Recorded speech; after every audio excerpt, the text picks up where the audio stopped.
And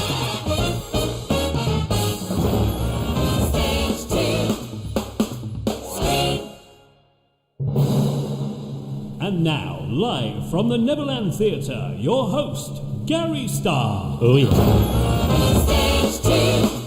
Hello, a very good evening to you. Welcome to StageToStream.tv, live here from the Neverland Theatre, here in the sunny town of Skeg, Vegas. Yes, indeed. How are you this evening? Are you well?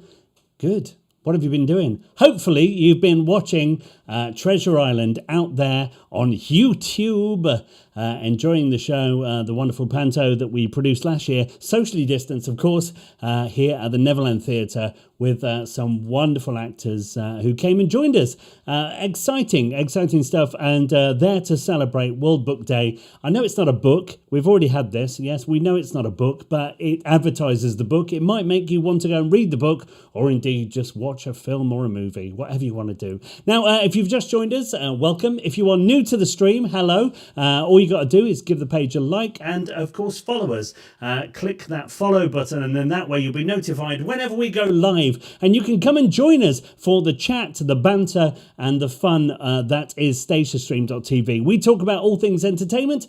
We talk to people from the entertainment industry, and of course we talk to ourselves quite frequently. That much is true. Ruth's laughing in the background. I can hear you, Ruth. Yes, that is true.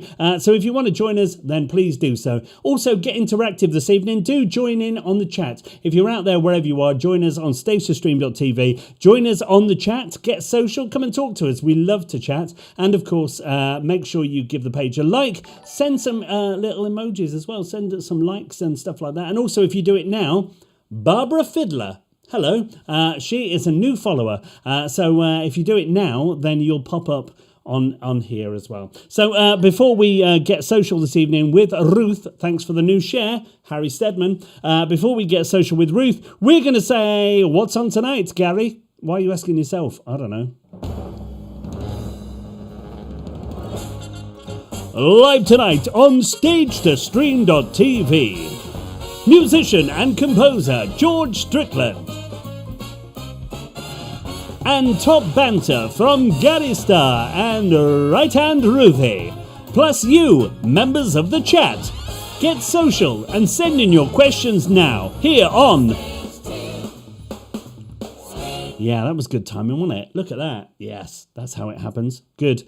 So yeah, get social with us this evening. We're going to chat about literature. We're going to chat about poetry. We're going to chat about acting, drama, producing, music, especially this evening with George Strickland. Thank you, Adam Fielding, who has shared our stream this evening. Welcome. Hi, Adam. I hope you're well. And of course, welcome to everybody out there, wherever you are, whatever you're doing. Hope you've had a fabulous day. We've had a good day. We enjoyed showing the show this evening, giving you a little taster for free. If you jumped on that and took advantage of it, well done. And yes, happy days. That's what it's about. It's about keeping the theatre alive. And that's what we've done. Let's go over right now and talk to Right Hand Ruthie in Social Media Corner. Right hand Ruthie, right hand Ruthie. Right hand Ruthie. Yeah. Hey, Ruthie. Hello. Andrew Merrills plus Becky have liked the stream this evening. Are you okay there? You having trouble with your... It's because you bob too much. Sorry. That's okay. Are you okay? Yep. How's your day been? It's been all right. Yeah, it's been good, hasn't it? Yeah. It's been busy. What have you been doing? Oh, lots of emails today. Well, emails. that's good. Yeah, have you found that, well, I know the answer to this question, but I'm going to ask you, that now there's kind of an end to, a sort of light at the end of the tunnel, which is the term we all use now, that we won't play that again, work is starting to flow. Yeah, I think that's what it is, because things are starting to get back to normal. People are starting to phone and send those emails in looking for shows, which is exciting. Yeah. And we're not gonna mention this tonight, but there is something incredibly exciting that's happening with us this summer. Ooh, yeah, that's happening. I think we should do that again, just for. Ooh, yeah. Yeah. Yeah, no, big. that's happening. It's big. Big. Because we like to be a Top news. Top news of the day. It's Need big. a new jingle. But we like to, to kind of create new things and do new things. And this, which we're launching in Skegness this year, in collaboration with other people that we're going to talk about maybe next week when it's all sorted. Don't jinx it. I'm not going to jinx it. But it is massive for the town of Skegness, and then for the future out there, because I think we're the first that are doing this, for an entire run, and it's going to be exciting. So stick around for that. We will be announcing that soon. Very, very exciting. Ruth, how's your day been other than, doing things? It's all right. Yeah. Falcor stole my lunch. What? Falcor stole my lunch. Falcor stole your lunch? Yep. Okay, how did that Ran happen? off with it. Well, he's getting very big. He is massive. And the countertops are no longer a challenge for him. No. Even if you push the stuff right to the back or put it on top of like the toaster or the kettle to add extra height, that's no match for that little puppy. I think I worked out last night. He can almost put his hands on my shoulders, his paws. He takes things off my head. So he can now stand at probably 5 foot easily and retrieve things off of 5 foot standing. So that is mental for a husky, because it means you've got to level stuff up. Well, all the girls are a lot smaller. That's not sexist; it's a fact. Female huskies are a lot smaller, but I've got three girls, and or bitches as they're called. But the bitches be like the lady dogs down low. And the boys, Falcor is like already probably about 1.5 times bigger, so he can now like get things that and the thing with huskies, if you don't know, is everything is theirs, everywhere is theirs. You're just a visitor, and if they choose to eat it, it's tough. Floors, duvets, books, which is important because we're going to talk about that this evening. Because it was Ghost that ate one of my books, went onto a shelf which was about 4 foot in the air, took a book that was a first edition Peter Pan and took it to the centre of the bed and proceeded to literally shred it into a nest.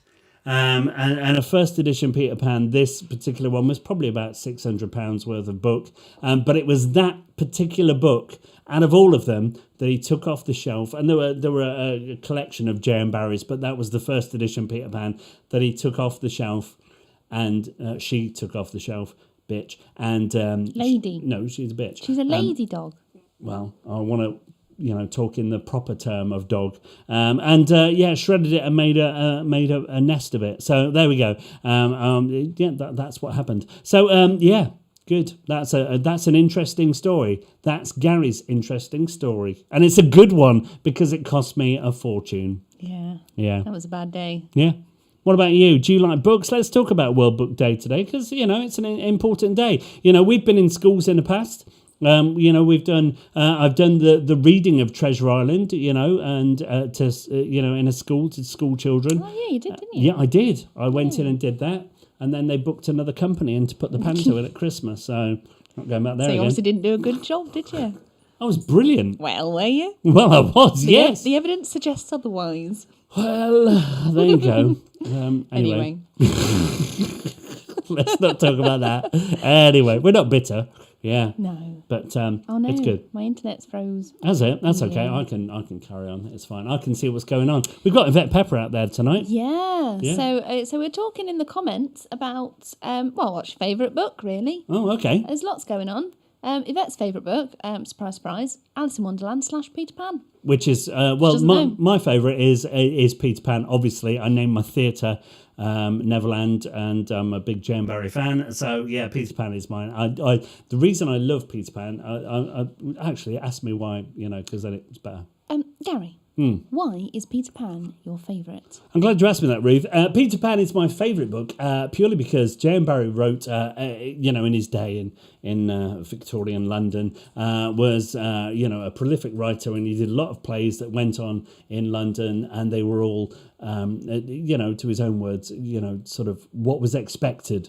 So you were expected to write a dreary play, and going to the theatre wasn't so much a magical experience a lot of the time. It was just something that you did if you could afford to do so. And then he wrote Peter Pan, which was completely, off the cuff and out there and not been really done before. And, he kind of changed things. And of course, he then managed to pass on all the rights to Great Ormond Street, so they benefit from it even today. They wouldn't be where they are without Peter Pan and J.M. Barrie. So, that's why I love it. It's great. What about you, Ruth? What's your favourite? Well, I've got several for different reasons. Go on. I don't necessarily... I like fiction writers. I've actually brought my favourite book in. Do you want to see it? Have you? Yeah. You had time to... I was in here all day. Show and tell. Running around. But yeah, no, if you've got one, then do it. Let's see. It's here. Ooh. It's called Men on the Moon. Nice. It's very old. It smells old. Ghost would love it. She would just chew this right up. Yeah, you need to keep that at least 8 foot in the air. You do keep it far away. Yeah. Yeah. And what's your favourite book?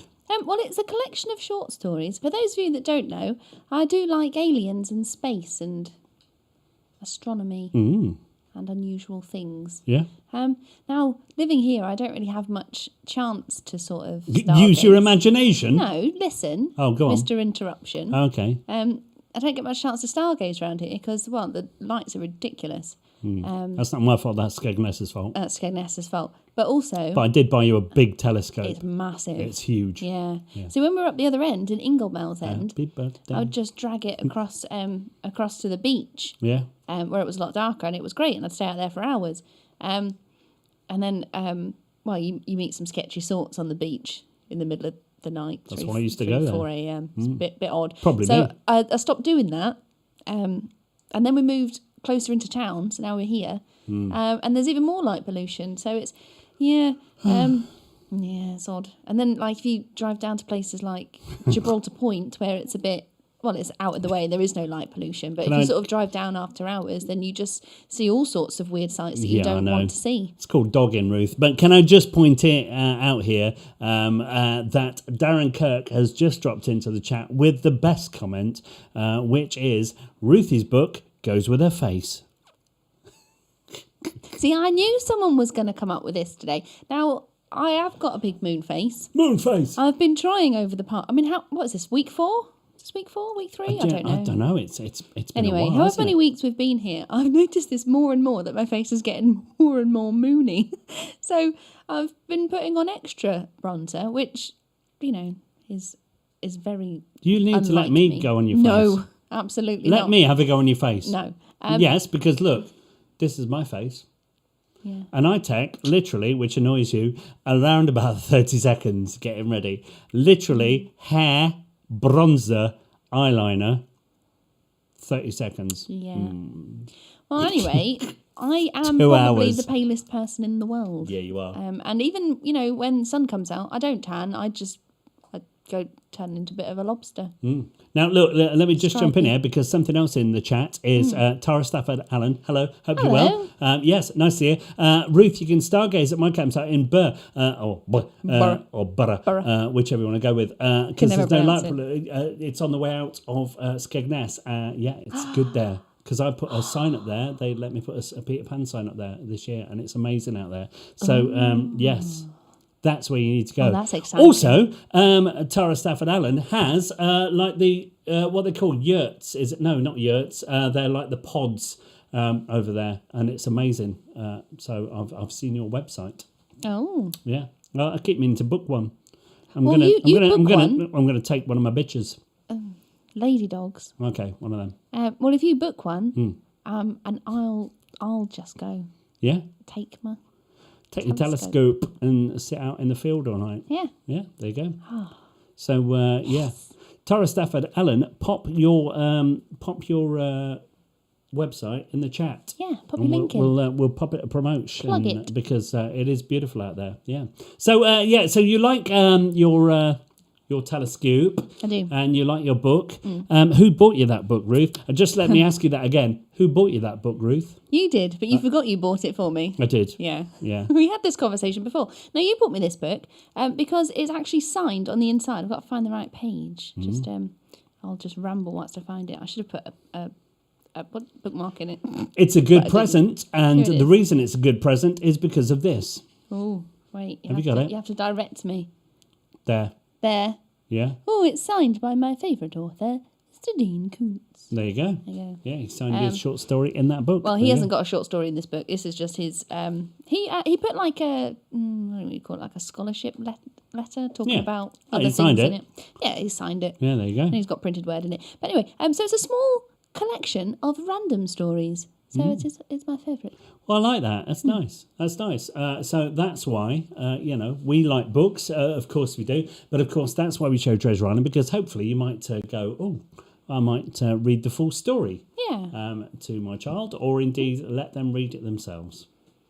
Good. Yeah. So there you go. Tonight, live here in wherever we are, Neverland. Yes, the theatre. Where are we? I don't know. It changes every day. It's a world of imagination. Tonight we've got the wonderful George Strickland on in a little while this evening, which is wonderful. He's a musical composer, pianist. He plays with Johnny. He's with us in a little while this evening. But before that, let's go back to Ruth in chat. Hello. Hi. Yeah. I was just scanning through. Just see what people were talking about. David Burton has said he'd just been reading Agatha Christie's Murder on the Buses. Butler did it. Spoiler alert. Brilliant. Did you get that, Ruth? No. Okay, we need to go back to that because that's a joke. Oh. On the buses? Right. Do you remember on the buses? I've been on a bus. Get you, Butler. Yeah? No. Okay, I'll show you later. I'll show you the... Do you remember On the Buses, the series? Oh. Okay, no, it's too before your time, isn't it? Don't know what that is. That's a good gag. Thank you, David Burton, for that. No, it's not. You can't have it just because he's written it in there. No, I just gave him credit for it. I said that was a good gag. I'm going to give it a laughing face because it's worth it. Right. Do you know what you need to do, Ruth? What? Why don't you read that gag and I will end it with some laughter. Right. Mr. Burton has been reading Agatha Christie's Murder on the Buses. All right. Butler did it. Because I'll get you, Butler. So there's a character called Butler. Yeah, it's good though, isn't it? There you go. Well done, Ruth. That's good. Yeah. Oh, there you go. It's all about the delivery. Yeah, and it's all about having laughter, where indeed, when you tell a gag, there is silence. Rude. Yvette Pepper. She says you like aliens in space, but you're scared of the X-Files. True story. Still can't sleep with my ears out. Can't do it. Why? Oh, you can't sleep with your ears out. We've been over this before. I'm sure we have. Not with me. Right. So I accidentally saw the X-Files when I was younger. Okay. And I shouldn't have because I was too young. And there was a scene where Mulder was like lying down and they were dropping a worm in his ear. But it wasn't a worm. It was like an alien parasite into his ear. So ever since then, I can't sleep with my ears uncovered. So I have to cover them over with like the duvet or like some of my hair or something. Adam Fielding has said, my favourite short story is Dopey's autobiography. I like that, but it's very, very short. I think you forgot to press your... There you go. It's very, very short. Very short. Anyway, so there you go. Now, Harry Stedman, I can't sleep with my ears out. There was more. Also, I saw one. It really freaked me out. It was the one where Mulder's sister went flying out the window. She was abducted by aliens. Yeah, but she was like lying down. Yeah. And she just sort of like went out like she was on a shelf. Yeah, like she that. was being abducted by aliens. They're not going to take you out on the trolley. Well, might have done. Well, they won't do. So not a fan of that one. And also there was another one that I saw, and there was a dude, I don't know who he was, but he was asleep in bed. And it's all about sleeping, isn't it? It's weird. And there was aliens like lining the entire three sides of the bed just watching him. And he got probed to buggery. I don't remember that. I just remember him waking up and there was aliens everywhere. Yeah. So also don't sleep like lying on your back with your arms by your side. No, don't do that. We're a very sore bottom. Pack it in. So, yeah. I'm not a fan of the X-Files. And the whistly music. Hate the whistly music. Don't like it. Yeah, that is hot. It's horrendous. Oh, wait, I need reverb on.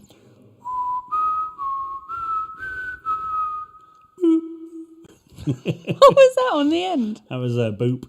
Oh, dear. No. And also, I can't remember where I was. I think it was I think it might have been Coastfields at some point. those tin cans get quite warm, don't they? do. So you have crack a window, don't you? A window. I woke up and somebody was walking. It's probably you actually thinking about it. You were probably walking past. Yeah, probably. And was whistling that, and that's not what you want to hear when you first wake up in the morning.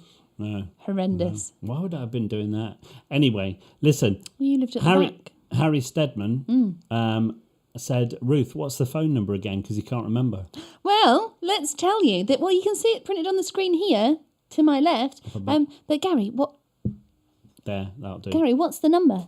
07510. Get social. Followed by 891, then 005. Weird way of saying it. Let's get social. What was that number again? That's 07510. Of course. Followed by 891, then 005. Nice. Yeah. Okay. There you And go. the reason why that number is played is because obviously you can get in touch. So you can use that number to drop me a text or a WhatsApp. WhatsApp, yeah, because WhatsApp, we have either. business WhatsApp now, which Yeah. it filters out mentals. Yeah. The stalkers, as they were. Yeah. Yeah. So there you go. You can join in with that. What else? Oh, well, you can just say hello in the stream. You can jump on the chat, can't Yeah. you? So we're still looking. We want to know what your favourite books are and why, or indeed if you got dressed up for World Book Day. It's not just for the kids. I got dressed up as World Book Day. Did you? Yeah. Right. Good. As? I don't know. Anyway, David Burton said, seriously, and this is serious now, he said one of his favourite books is H.E. Bates' The Darling Buds of May, mainly because I wrote a musical based on it, and it's been produced twice professionally. Ooh. That's something we need to do at Neverland, David. There you go. Bring it up here. Yeah, we need to do that up here. Definitely. Yeah. I like all those older. Men. No, the older. They're not sitcoms. What are they? Like old. Men. No, listen. What are they called? Old men. Like Keeping Up Appearances. Well, it's not a sitcom. What is it? A sitcom? It's not a sitcom. What Old is man. it? What would you class that as? David. Keeping Up Appearances and like Faulty Towers and things like that. Old What would sitcoms, Ruth. Is it a sitcom though? Yes. Anyway, those. Yeah, it was good. Good top banter, that. Yeah. Top Do you know banter. what? I've actually always wanted to play Hyacinth Bouquet. Have you? Yeah. You played Mrs. Whatever her name is, Wilberforce. Mrs. Wilberforce in that show you did, Brilliant. Lady Killers. Lady Killers. It was memorable then, was it? No, it was, but my mind's gone at this time of night. Do you know what? Because I started an hour earlier. Oh, now we're in trouble. Yeah. Do you know what I mean? I don't know where I am. Yeah. Adam Fielding said a farce, but I think it is probably sort of like a, Well, it's situation comedy, isn't it? Yeah. Yeah, I suppose so, yeah. Yeah. It just doesn't feel like, when you compare that to things like Friends, it's, do you know what I mean? That's considered to be a sitcom, isn't it? You kind of go, oh, it's older, isn't it? Yeah, So yeah, it's good. So if you've joined us out there, welcome. You're probably wondering what's going on. I don't know myself. But we do have this chat Monday to Friday every evening at 6 o'clock. It's a way to get social with everybody out there, wherever you are, whatever you're doing. We're like a little family, a sort of weird one that, we don't like half the people in, There's only two of us. What? That's rude. What do you mean? Are you opening it to everyone? Or Everyone's part of the family. Oh, that's all right. I it's thought a you meant- staged stream family. I thought you were just saying that like it was just us and you didn't like half of us. And I was like, well, that's a bit awkward. No, I was welcoming you. everybody to the family out there, the viewers out there that that's watch good. this, and saying you are part of this. And what we need to do is obviously spread this out to more people, get Like more jam. people involved. Spread it out like Lurpak on a warm toast. Yes, so like that look. I don't really like toast. John Pickering's like the stream. That's what it's about. It's about getting social. Yeah. Ooh, yeah. So that's what you need to do. You need to join in, get social, and spread the word. Yes, like warm Lurpak. What? Don't you like that either? Well, no, I mean, it's all right. It's just a bit of an expensive brand, isn't it? Just to have the name on it. And I know that's the only one It's that an you need. expensive brand because it tastes the best out of all butters. Oh, sponsored And by... we're not sponsored by Lurpak. That would be rubbish. Stage to Stream, sponsored by Lurpak. Oh, but seriously, if anybody does want to sponsor us, including Lurpak, we would take that. Sponsored by Lurpak. Pottery Goodness. Yeah. Salty goodness. Okay. Yeah. Anyway, Harry Sedman said last time he texted, he bought a sippy cup. That's true, because you messaged me to tell me that he'd found one online. Yeah, and then he also bought steel drums. No. Steel drums are my favourite drum. Oh, there's nothing Because wrong of with that. that. Everybody should then text me to buy a steel drum. I'm not selling them, by the way. Well, if it leads to it. I think this is a thing, right? I think we need to get onto Lurpak, right, and get them to sponsor Stage to Stream. Everybody spam Lurpak and say, Lurpak, you need to sponsor Stage to Stream. I think they probably I think would. there should be something a bit more fitting, though. Do you know what that No, reminds me? Lurpak's great because, like me, Lurpak is soft, hard when it's been in the fridge, and also easy to spread on toast. Are you having that? No, it makes no sense. Okay. No. All right. Okay. Darren Kirk came up with a good one. He said, if you want to sponsor him from Lurpak, you'll need to butter them up. Ha! Now that's good. Press the button. For what? The laughter people. Oh, right. Okay. Well, say that again. You say it because this is your job. Darren Kirk has said, if you want sponsoring from Lurpak, it's moved. You'll have to butter them up. Press the button. But now. It's all about good. timing. That is good. Does it need a bit of loading time? No, do you know what the problem is? Let's get technical now. I've got three screens, but I've got different programs on different ones, and if you don't highlight the program, then it doesn't work on the keyboard. Yeah, and you know what that is, don't you? What an interesting It's story. Ruth's fun fact of the day. Except it's Gary's. Why didn't I get one done? Because you're an idiot. I know. Like when we were doing this, why didn't You I don't get come out with facts. You come out with utter nonsense. Why didn't I get a fun fact of the day Well. jingle done? Well, maybe I'll need to talk to Now listen. our music dealer and say to him, just shout Gary over the top. Yeah. What do you want to tell me? Beverly Charles, hi Beverly, said, ask Nutella to sponsor you. Adam Fielding said, Great idea. I can't believe it's not bronzer. Oh, good. That's because Harry Stedman said, what about a bronzer sponsorship for Ruth's Moonface? Yeah, I can't believe it's not bronzer. Brilliant. Yeah. See, that's what it's about. There you go. Yeah, we're having that, aren't we? Yeah. Yeah, good. Well, it's been fun, Ruth. Yeah. You know what it's time for, don't you? No. It's almost time for our first guest this evening. I know, right? I mean, our only guest. Yes, yeah. Now, unfortunately, we did have Bobo on this evening, but he's coming back in probably next week. We'll get him on. But that doesn't matter because we've got a fabulous guest who's jumped in a little bit earlier to save us from Ruth's wonderful banter. Thanks, Ruth. No, it's good. I mean, it's not saving us. I mean, he's just, adding to what you're bantering. I'm under no illusions.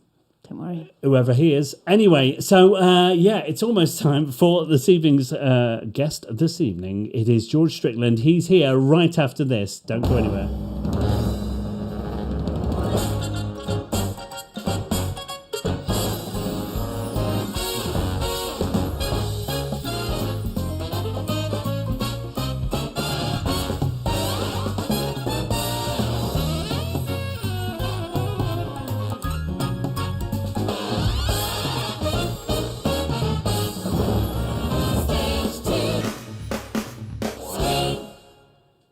And now, live from the Strickland studio, that's what it should be called. The Strickland studio, that's what it should be called, isn't it, I think?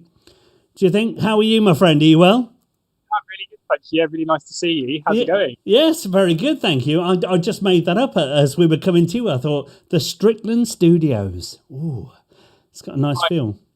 My teaching setup at the moment, but whenever I log into Zooms, I always have like the microphone like hanging out, and people think, "Oh, like what have you been doing? Have you been recording something?" It's like, no, just teaching people how to sing. No, it's amazing. Well, it's nice to see you. Thank you for joining us this evening. We're going to talk about all things about you, and you've got some amazing projects happening, of course, throughout lockdown and beyond that. But let's talk about you first of all.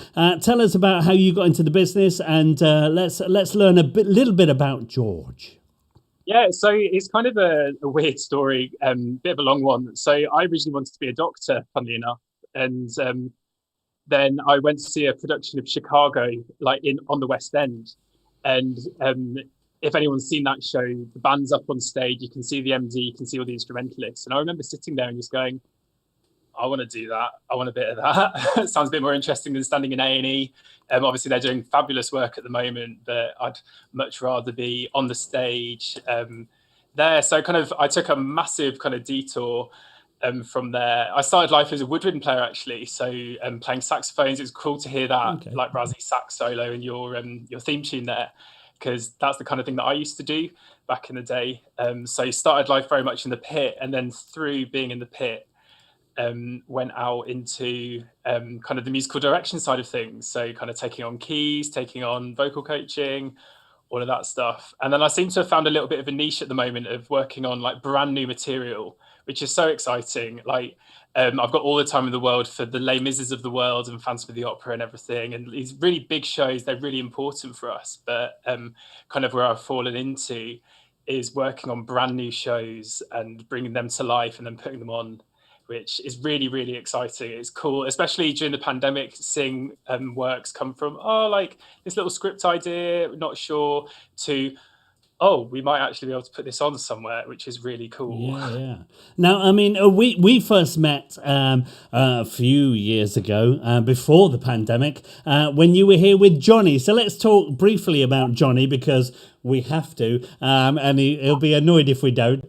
So Johnny, who does Bette Midler, not literally but figuratively, he was with us a few weeks ago, telling us about that, and he was here as Bette, which was beautiful. How did you get involved with him? Yeah, so he was looking for like a pianist to work with, to bring. He was already a very well established female impersonator.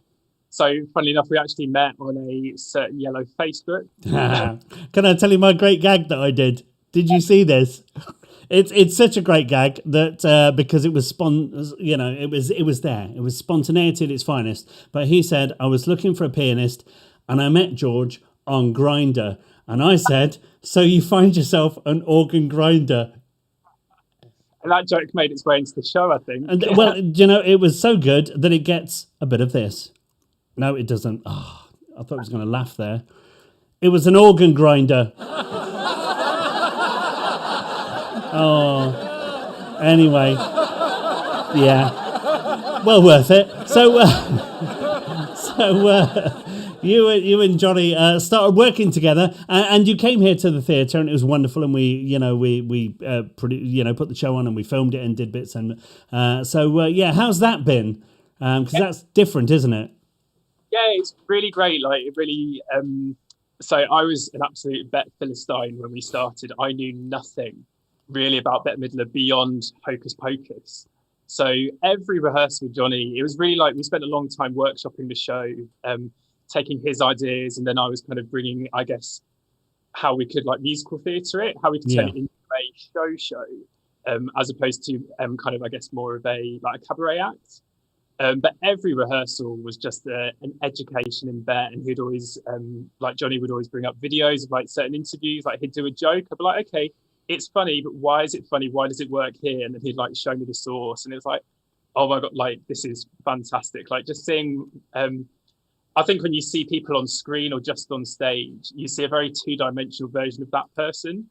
And so it's really nice to get to know like the intricacies of that person. And like the person that I play in the show, I play Barry, who is kind of modelled loosely on Barry Manilow, who was her first musical director, worked with her all the way back in the bathhouses of New York City. Amazing. It's such a beautiful act, and I really enjoyed it. I can't wait until you come back and we get it on again. Now, obviously, lockdown happened, and for many people, work stopped, and but for you, things have kind of evolved into different mediums, like you said previously. Collaborating with new people and new sort of things, and of course, your Zoom teaching as well, which is something that we've all kind of adapted to. Of using Zoom in this new medium. How's it been for you? First of all, with the teaching side of it. Yeah, so the teaching actually came on kind of from September, I think, when everything hit, like this time last year, really, wasn't it? Like in March. It was just summer was like our goal. And so everything kind of got to summer, and then summer was a bit of a reset. So I was working on various things then. And then, I basically, like, musical directors are expected to know a lot about the voice. And so I've used lockdown as a chance to really learn more about the voice, kind of taking on there's a vocal health first aid course that's being offered online at the moment, which is fantastic. So I've just been ingesting all this information while I've got time.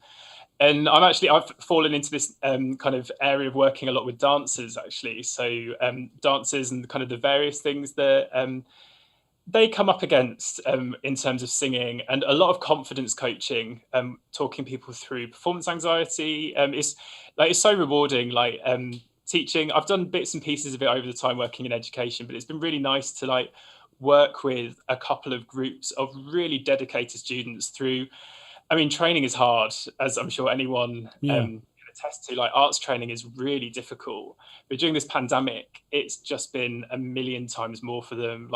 Not just dealing with kind of the struggles of training itself, but also thinking, oh my God, what's there to go to afterwards?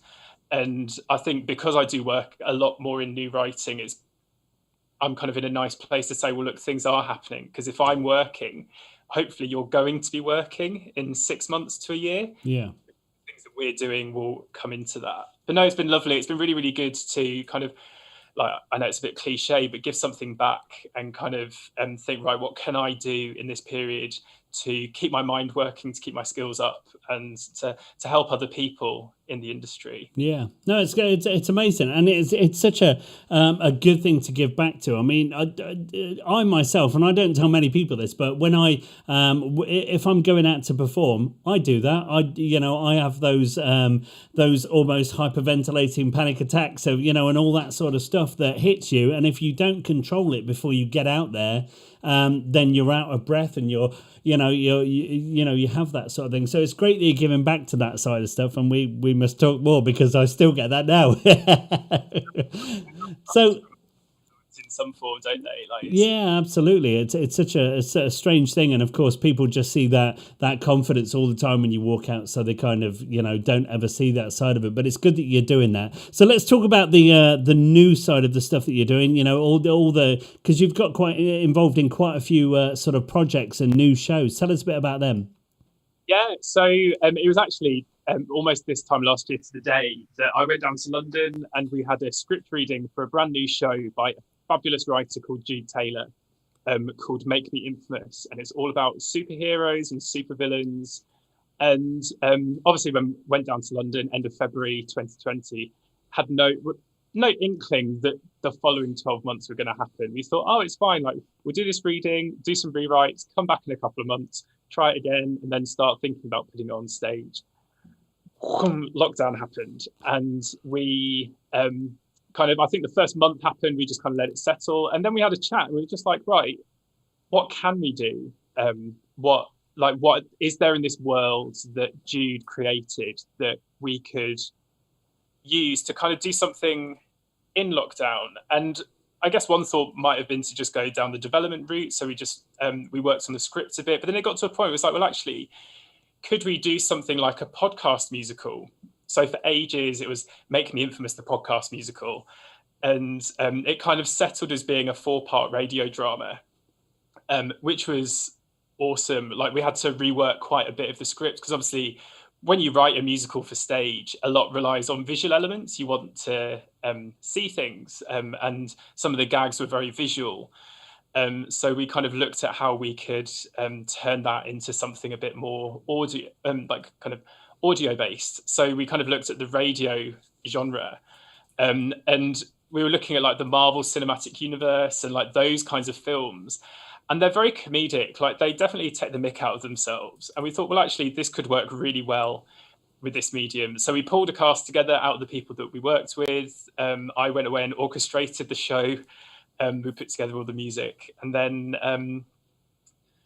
it just came together. It's kind of really odd looking back to it. Like it took up such a huge chunk of time over summer, but it was just really nice to have that constant contact with people. We knew what days it was. I think it was every, Tuesday and Thursday. We'd have our like recording session. It was just nice to get on Zoom and talk to people and recreate as much as possible the rehearsal process, just being in the room, workshopping things. We had Zoom and we used a interface called Clean Feed, which we recorded the audio on, but we had Zoom up so we could see each other. And that was really sweet, actually, because you could you felt that closeness as opposed to just being kind of just hearing people in the ether. You got to see them through the ether as well. And then we had our fabulous, so that was directed by Ben Anderson, who's like brilliant director, and Matt Powell Theatricals. They were the production company that facilitated kind of everything from the starting of the workshopping all the way through to actually producing and putting it out there. So it was such a gorgeous show to work on, really funny, deals with some interesting issues, kind of largely around like LGBTQI plus LGBT, I forget how many letters it is now. Oh, sorry, that's really bad. No, it's good that you do. So that's good. It deals with a couple of LGBT issues. Some one thing that Jude writes really well is issues of like talking about a gender identity. So it's really nice to kind of unpack that a little bit within the show, but not in the usual kind of doom and gloom way that often gets portrayed in the media. Not that that's invalid, but it's nice to have some pleasant stories as well. Yeah. And then that led on to working on another really gorgeous LGBT musical short called Subway by Gus Gowland with the same production company. And that was about two guys who met on a New York subway, and kind of just this chance encounter sparks up this really gorgeous little love story. So that helped me stay a little bit busy over kind of the lockdown Christmas period as well. Yeah, no, it's good. It's good to sort of keep yourself occupied throughout all this. And the one thing that every time we talk to people, creatives especially, is how much technology has kind of sort of helped us along with this, and we've all kind of embraced it now and gone, oh well, this happens, and we'll learn how to use it more and more. And do you think that sort of over the past year, that's sort of been the benefit and the bonus that has come out of all of this, is that sort of usage of technology and how it's brought us together in this way? Yeah, absolutely. I think a lot of people kind of make comparisons to, what if the pandemic happened 10 years ago? What if that happened 20 years ago? And there are so many things that we're able to do now because of Zoom and because of our laptops, just because of how powerful our computers and our phones are now. Yeah. We've never been able to do. The fact that I can literally get groups of people to record them, literally holding their phone and recording like this, and then it lands on my computer and then I can edit it so it sounds almost like it's been recorded properly. Obviously, there's nothing quite like being in a proper studio with proper microphones and everything, but kind of there are so many workarounds now, and it's really kind of, I think, in what is a creative industry, we've really thought laterally about what we can do, what we have available, and what we can do to really put things out there. Yeah, it's certainly been something that we've noticed, and also we've embraced as well, because the technology side, I've literally learned everything, as we've kind of gone along and learned, as everybody has, but the sort of positive of all this is that it has, I think it has made people that would never have worked together on projects, because there's always that thing in the way of going, you have to have a certain amount of money and a certain amount of, you have to get the right people in to do to do these things. But throughout the pandemic, we've kind of discovered that people want to be creative and, and just come together and sort of do all this stuff, which is incredible. And I think afterwards, we're going to start seeing some incredible work that sort of comes out of all this that was done for the right reasons, for creativity. Absolutely. And I have to say, I am so in awe of everything that you've been doing through lockdown. Like, it's been so like on Facebook, like on social media in particular, like the shows we've been putting out, like it's so good to see kind of a producer, like production company that's just saying, right, this is it. Like, let's just do it. Let's just put things out. Let's see what happens. There's so much doom and gloom, I think, particularly in the media, saying, and the industry's not in a great place. I'm not underestimating. It's in a wonderful place, but there's definitely a lot that can be done. And I think it's just wonderful to see people like you just really kind of flying the flag for that. Is brilliant, absolutely brilliant. Yeah, it's been an interesting one, and and the more people we talk to, there are a lot of people out there that have done this, that have kind of gone, we have to do something, we can't just sit around and go, well, the government or whatever is deemed as being as unviable as much as, a lot of us were kind of left by the wayside, so we've kind of got on and done our own thing. And, I think that's what it's about. We're at a stage where we go, well, we survived a pandemic with our theatre having nothing in it at all. We didn't get the grants because we were trying to work, and we worked and we did what we could and we adapted. And I think that's an important thing, for people to kind of have that, of go, there is always, there's a way of adapting and doing things, that can just get you through whatever you're doing. And this sort of thing is, talking to people and like you've done, collaborating with people and, meeting different people and chatting and creating and getting creative is what it was always supposed to be about. It kind of at times get to a stage where people don't have time for things, and and you obviously people have to pay bills, but then that becomes sort of the priority with stuff, and the fact that there are people like you out there that are doing this and getting involved and just being creative, I think is incredible. It's amazing. I think we're an industry of creative people. Yeah. Like, if we sit around and don't do anything, we're really not kind of doing our best. I truly think we're only as viable as we make ourselves. Like, it really sucks the way that the arts have been treated by the government, in terms of like either the narrative, the rhetoric they've been using, or just the level of funding they've been putting into it. But if we sit here and go, oh, well, the government says we're unviable, so we can't do anything, they've won, haven't they? They've come in and they've just it's a self-fulfilling prophecy. Whereas if we go, no, actually we're not, we're going to do something, we're going to show actually just how much like society needs us. It's tricky, isn't it? Because what we do, it's not like the NHS workers, it's not like the key workers or teachers where if they stopped working, we'd be in a pretty dire position. But society needs art, it needs the escape. I remember doing a panto, do you remember what those are? In real life? Yes. And we did a show on the day of an election, and it was a particularly bad election, and depending on what side you're on, but the cast came in, they're really downtrodden, and they're just like, oh, we can't be bothered, like it's really rubbish this. And it's like, well, actually our responsibility, like the place that we fall in the world is that we actually are here, our responsibility is to help everyone else escape from the horrible things that are going on. And like so many people during this pandemic turn to Netflix and turn to Spotify, exactly, and turn to TV, and like the various shows and various things that have been going on. If we all just actually stopped, God, I really dread to think what would happen. So kind of our responsibility is to show how viable we are for just trying to maintain some kind of, even if it's just maintaining the mental health of the country and of the world. Yeah.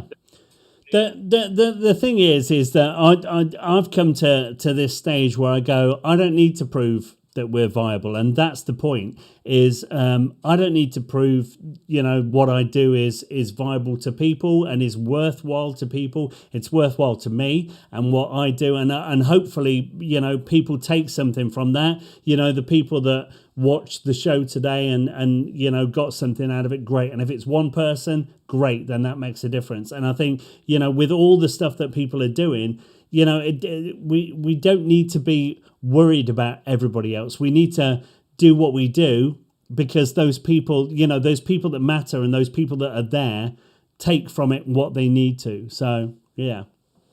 Yeah, that's so true. Like, we shouldn't be trying to please other people. Like, obviously, we like it when people say that they like what we do, but if just one person like benefits from what we're doing, then we've done our job.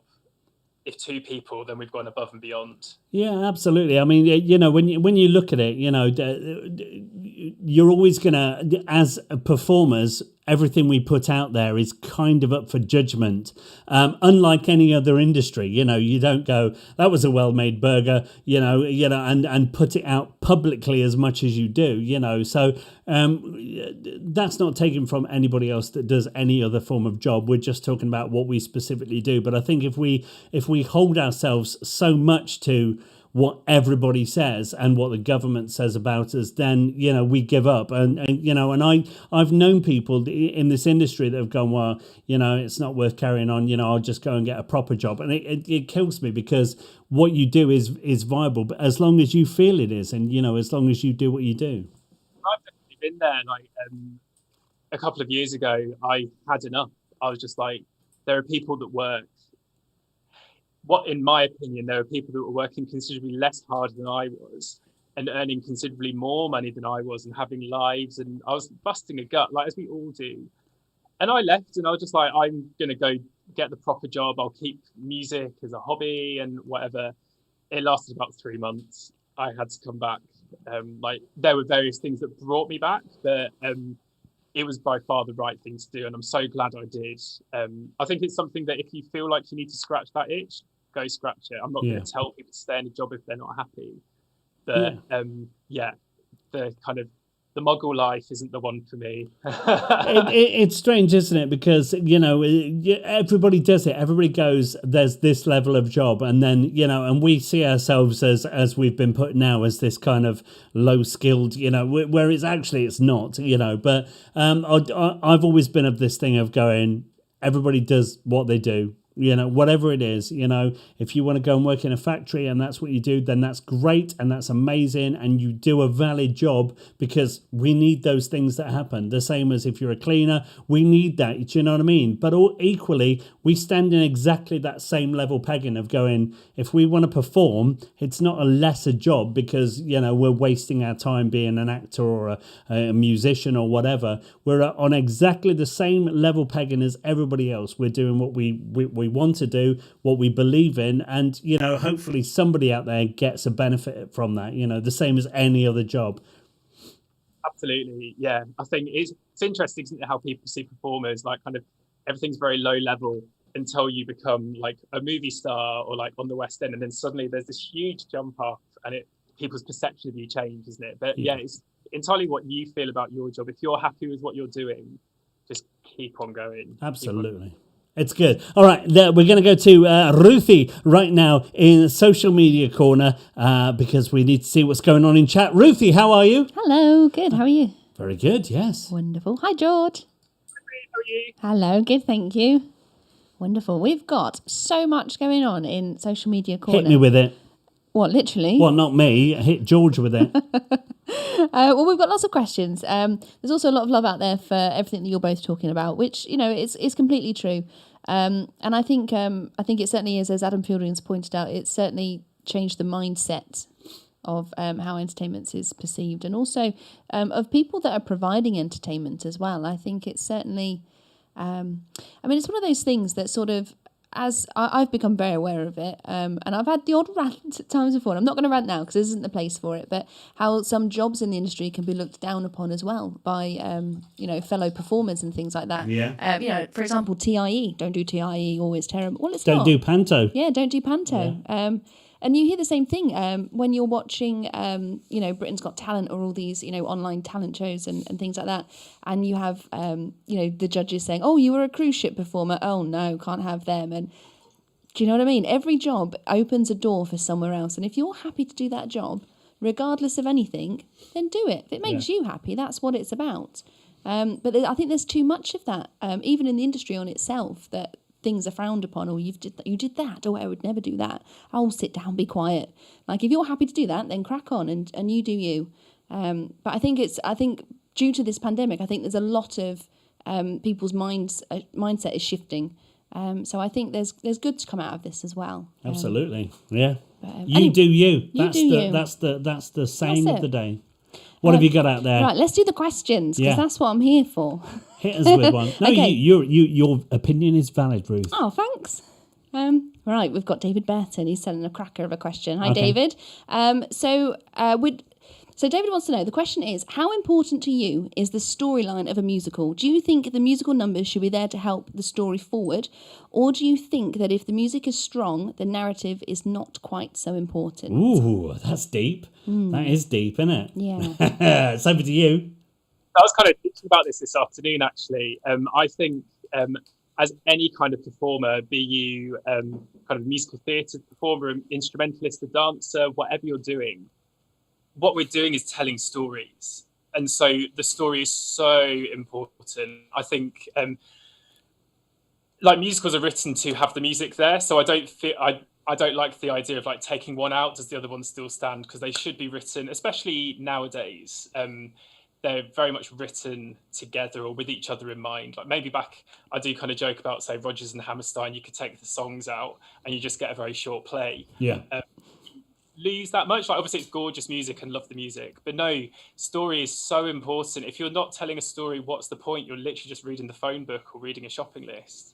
So yeah, story so important. Definitely, I agree think with it's something we were talking about the other day as well. It was our individual perspective of Hamilton, because there's a lot. I mean, obviously, like you say, Rodgers and Hammerstein. There's a lot of older musicals out there. But there's a lot of the new musicals that are sung through now. So Hamilton and Six as well, to sort of some extent. There's minimal dialogue and it's all told through song. But at the same time, you kind of go.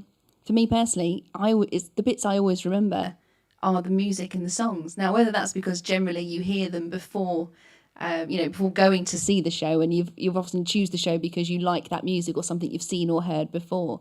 I think it's a tricky one, isn't it?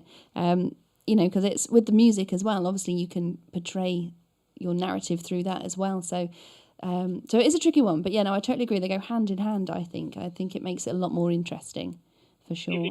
Shows like Les Mis or like the Lord of the Rings musical. The music allows you to get through so much of that text very, very quickly. It just kind of, instead of like having to set out an emotion or set out a feeling, you can just, this is the music. Yeah. Like when you hear the music, you know exactly where you are, you know exactly where your brain's meant to be. So it kind of gets that, I guess, the cognitive process out of the way so that the story can shine through there. Absolutely. And you're right, time does pass a lot quicker, doesn't it, as well? So you can definitely get through a section of, the narrative a lot quicker. Absolutely. Right, we want to know your personal musical influences, and do you have a favourite show? Oh my goodness. So I answered this question about 6 months ago, and it totally took me off guard, and I just kind of blurted out the Phantom of the Opera, and a couple of my friends kind of took the mick a little bit as like my favourite show or like a bucket list show. But I adore the Phantom of the Opera. I think it's one of the first shows I went to see in the West End. And I just think it's so well put together. The music is gorgeous. It tells such a good story. I think, Andrew Lloyd Webber was definitely a very early musical inspiration for me, for musical theatre. He was like the gateway, if you want. But I love Stephen Schwartz, actually. These maybe are coming out quite cliche, but I think Stephen Schwartz is such a gorgeous storyteller in his music. He really, he understands how to tie musical ideas into each other, how to make you think something, even though something different's happening on the stage. He's brilliant. Obviously, can't not talk about Sondheim and Jason Robert Brown. Like, I don't think there are many kind of, I guess, music, like instrumentalists and musicians, like music department people that don't adore those two composers. But I also like kind of I trained in classical music, so like orchestral music. So I definitely kind of, I actually really like very 20th century weird, I guess, plinky plonky, itchy scratchy music. Like even kind of Benjamin Britten, and then going forwards to like Tansy Davis, Harrison Birtwistle, composers like that. Quite eclectic, like to bring them all in. I'm getting quite into like EDM at the moment as well, like electric dance music. and those different styles, the different ways that you can use instruments to make different and new sounds. Nice. I think it's it's an important thing you point out there is that you say like Phantom, but that is because it's the first thing you saw, and that's kind of the importance of taking your children to go and see a theatre show, because that's where most of us kind of get that love for it from. Oh my god, like it was Phantom of the Opera and Starlight Express, and I just remember at the age that I saw them it being so loud. Oh my god, like in Starlight when the barriers came up, this was in London, I think it's where Wicked is now, the barriers came up and I was just like, what's going on? Like, and then like people were like just skating around. It's just that visual spectacle. And I do kind of say to people that if I could retrain, I'd love to go into like stage management and kind of that side of things, because like the way things happen on stage fascinates me. Whenever I see a trick or like someone disappears or someone appears, I'm just like, how do they do that? I want to know. I love that side of things. Like it's that magic, the visual spectacle of theatre that you don't really get if you're just listening to the CD. You need that live entertainment. That, like, it's not so magical anymore, is it, when someone appears on a screen? But if like in Phantom, where the Phantom just appears out of nowhere, that you're just like, how did he get behind that mirror? Yeah. How did he get there? Like, it's just brilliant. And it's those bits that stay with you, isn't it? For throughout your life, which is an incredible thing to be able to achieve. Definitely, absolutely. Ruthie, give us another one. Personally, I've not actually seen Phantom of the Opera yet. What? Well, I've seen it recorded versions, but I've not seen it live. Never seen it live. But you're right, it is the first ones that you see that stick with you. So that's, for me, that's why it's Cats, and Fame is in there as well. Yeah. Every so often Mum would say, oh, come on then, pick a musical. And I'd always choose the same one. It'd always be Fame. She'd be like rolling her eyes. Can we not watch something else? No. I wanted to be on top of that yellow taxi. Never happened. Can't sing. But anyway, that's another story. So... It could be a cat, though. Yeah. No, I want to be the white cat. I used to practice that solo every day. Anyway, that's a story for another time. So you were saying earlier about how you're now looking at how new music, and sort of how that can orchestrate into different things. So we want to know that if you could choose any book, seeing as it's World Book Day, if you could choose any book and orchestrate that into a show or produce a show from it, if money was no object and you had all the resources available to you in the whole world, which book would you choose and why? So I do often do this with TV shows, actually. I'll watch a TV show and go, that'd make a brilliant musical. That'd be gorgeous. But actually, the last book I read was The Flat Share by Beth O'Leary. And it's one of those books where like every chapter is a different character's perspective. And it's a really gorgeous love story. I think it's kind of, I guess, pretty well known that pretty much every single musical is a love story at its heart. And I think it'd be brilliant just because the two characters are so different. One of the characters is so bubbly and really out there and vibrant. The other one is a bit more, let's say, logical. He has very logical thought processes. The way that his dialogue is, or like his text is written, like his chapters are written, is so different to the other character. And I just had such a vivid kind of imagination. Like I could really vividly imagine how it would be set, where it would be set. I actually imagine it's my friend's flat in Leeds, even though it's set in London. As soon as I started reading this description of the flat, I was like, I know where I am. I know this flat. I've got it set out. I know what their music would be. I know kind of what it would sound like. So yeah, The Flat Share by Beth O'Leary. That's amazing. Love it. And good. Now listen, it's almost time to say goodbye this evening. Like we say, time flies as it always does. So what's happening in the future for you? So we're hoping that Make Me Infamous will have a bit of a life. Hopefully a little bit more 3D than a radio show, but watch this space. And then also I've been working on a new musical called Bird Brigade, working with two friends, Lara and Luca, down in London.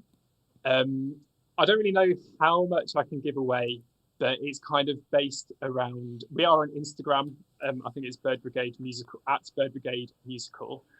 And it's kind of based around a kind of a scout, boys brigade, girl guides kind of camp.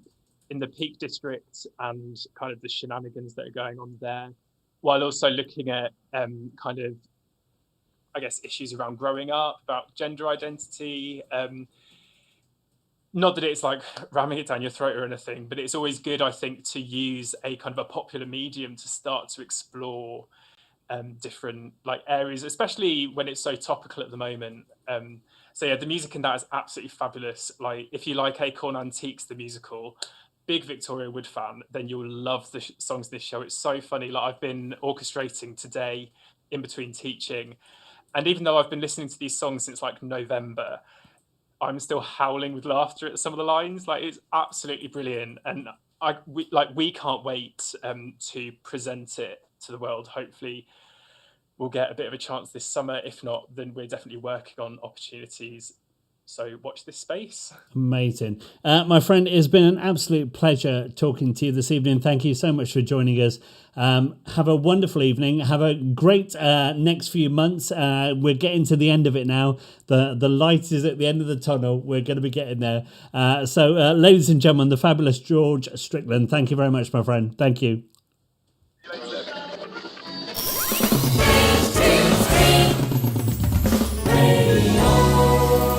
Launching this Saturday, the 27th of February, Stage to Stream Radio, playing songs from the musicals 24/7. Plus, join us for live shows, plays, and much, much more. Stage to Stream Radio, launching this Saturday. Stage to Stream Radio, keeping theatre alive.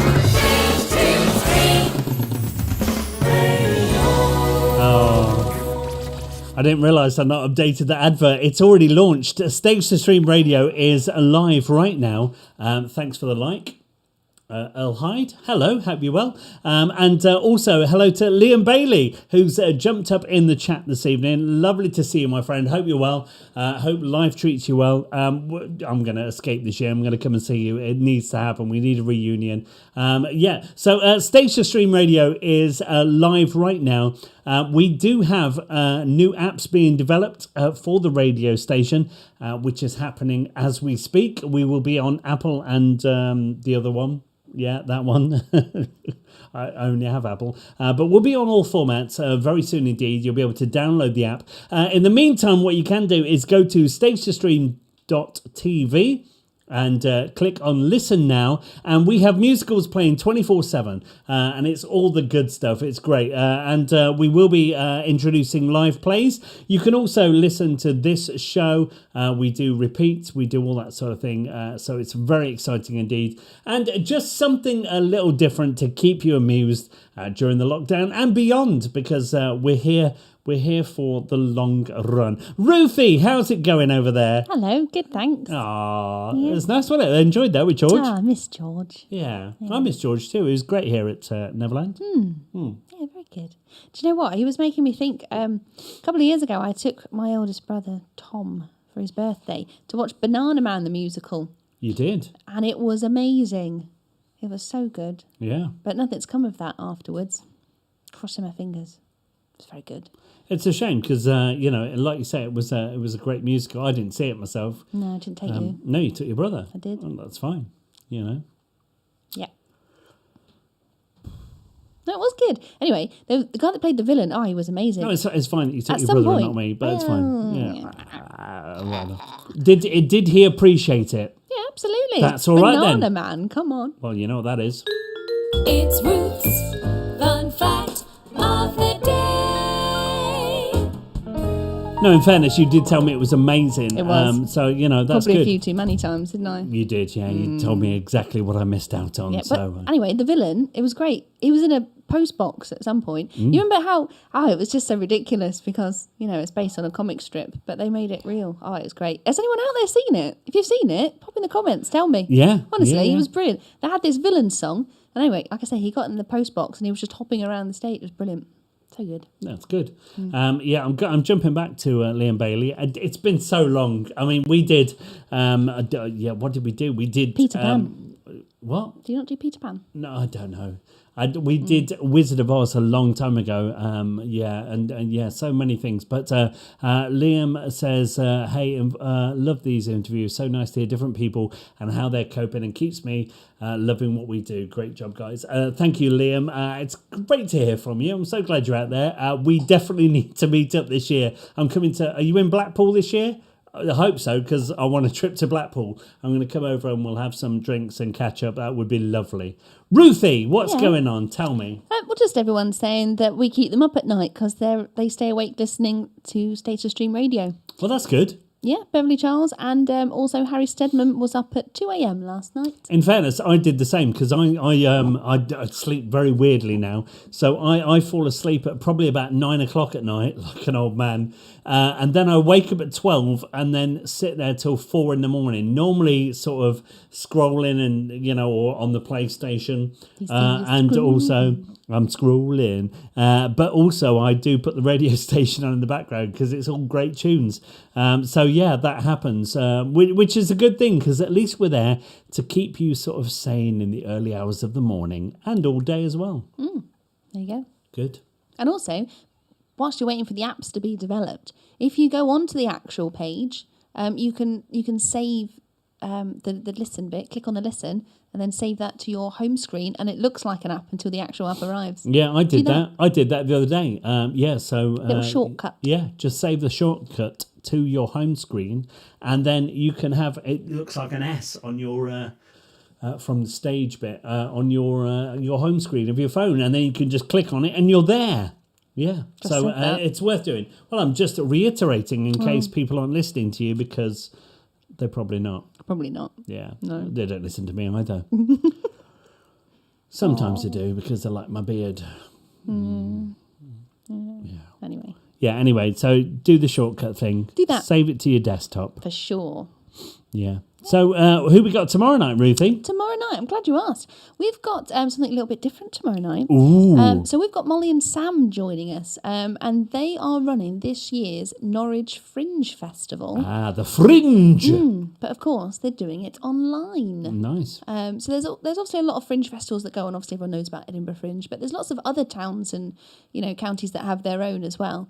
But there's obviously not many that have done it because obviously not been allowed to. It's worth joining in for. Yeah, so we're going to be talking about a lot of the acts and sort of, how difficult it's going to be, really. I mean, that's got to be a massive operation for the organisers putting, a huge festival like that on online. I think it's going to be a good one. So definitely tune in for that because you'll be able to hear about all the different acts. So there's lots going on for that, yeah. I've just moved the WhatsApp. In fact, if you're watching live now, because it's 20 seconds behind, you'll see the WhatsApp or text now number. Scroll across now, 20 seconds later, to the other side. Oh. Yeah. It's better. There you Gone go. across my face. Yeah, there you go. It was just in the wrong place. But I can do that live while we're talking. I can move you about as well if I want to. Thanks. Yeah. I can put you also, in the bin. Put me in the bin. That's probably where I belong, to be honest. Right, we have got Sarah Louise James. Hi, Sarah. Hello, Sarah. Hope She's you're well. In. She said, love the panto. It was brilliant. New and inventive and very funny. Thanks very much. It was definitely, it was a panto.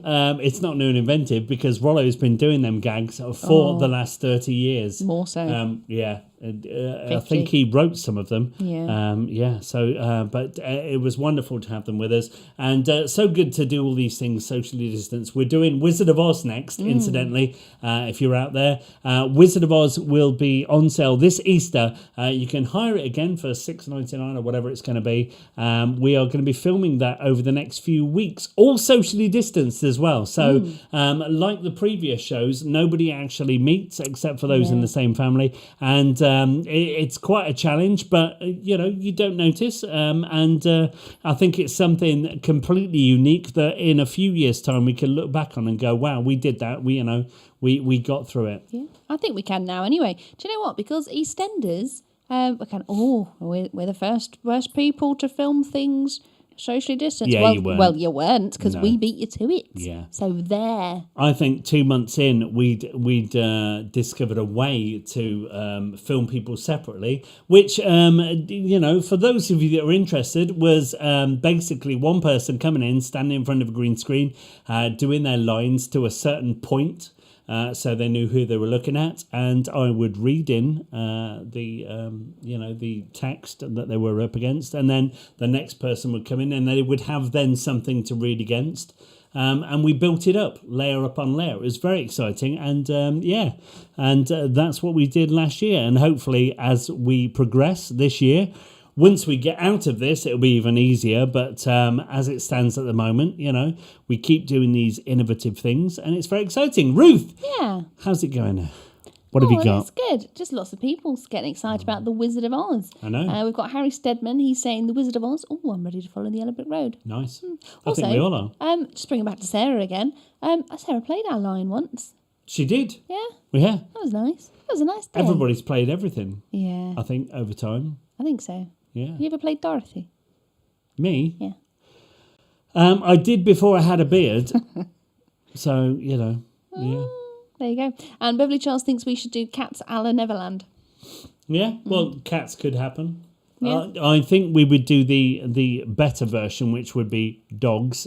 Well, Dogs and bitches. there's a... So, what? Why do you pull that face? Well, because you can't say that. A female dog is called a bitch. It's not Doesn't offensive. matter. I know, but for anyone that might just tune in at the wrong time. Okay, I'm talking about dogs right now. Dogs right now, if you're tuning in, dogs, bitches. Female dogs, bitches. Dogs are bitches.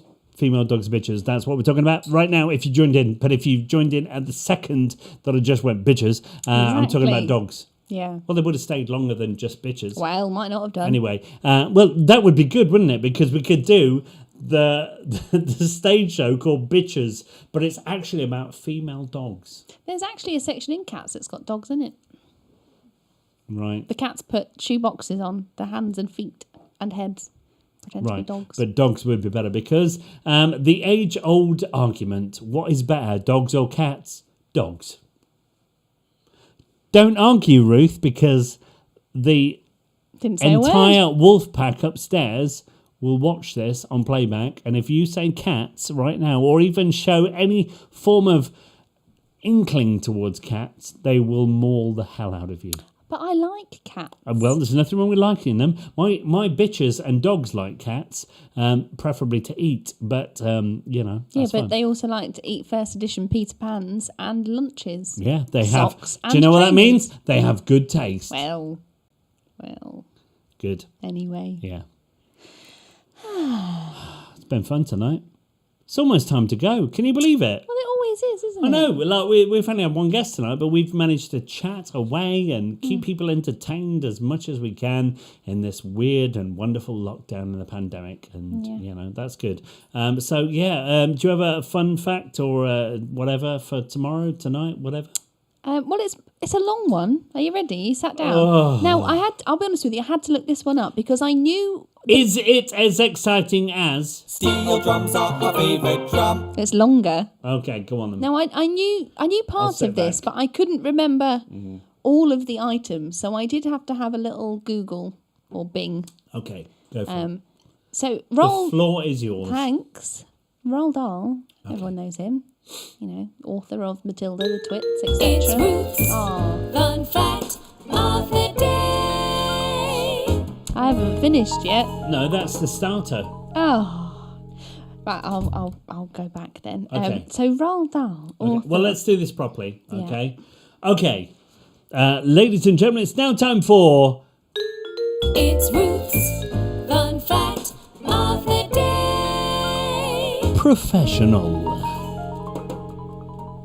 Roald Dahl, favourite children's author of such books as The Twits, BFG, etc., etc., was buried with some very strange objects.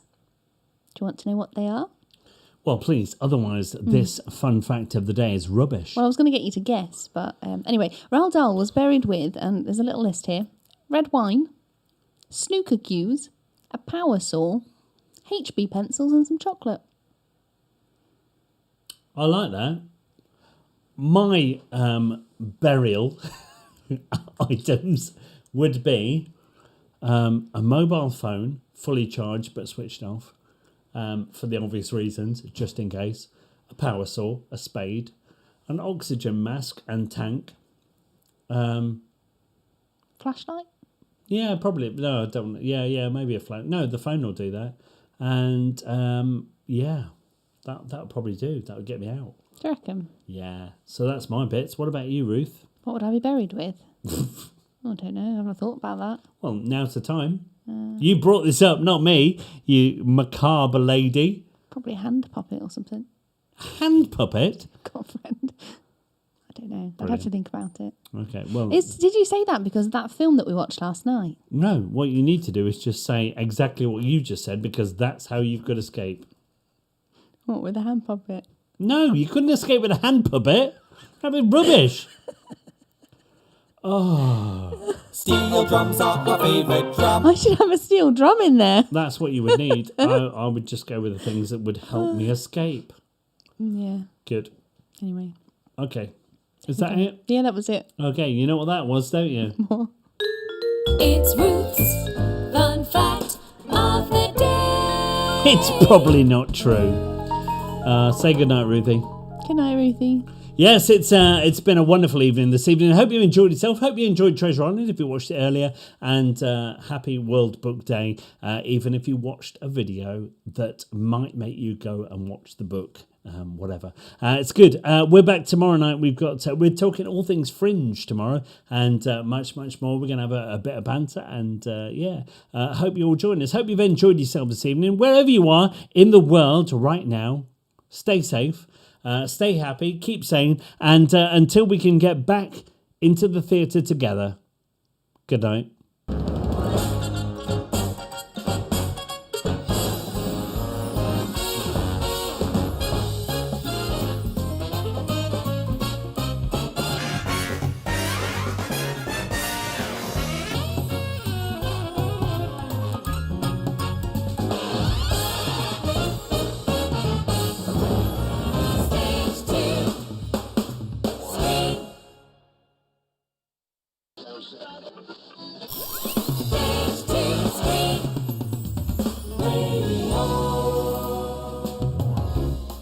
Stage to Stream Radio is live now, playing the hits of the musicals 24/7. Simply join us at www.stagetostream.tv. Stage to Stream Radio, keeping theatre alive.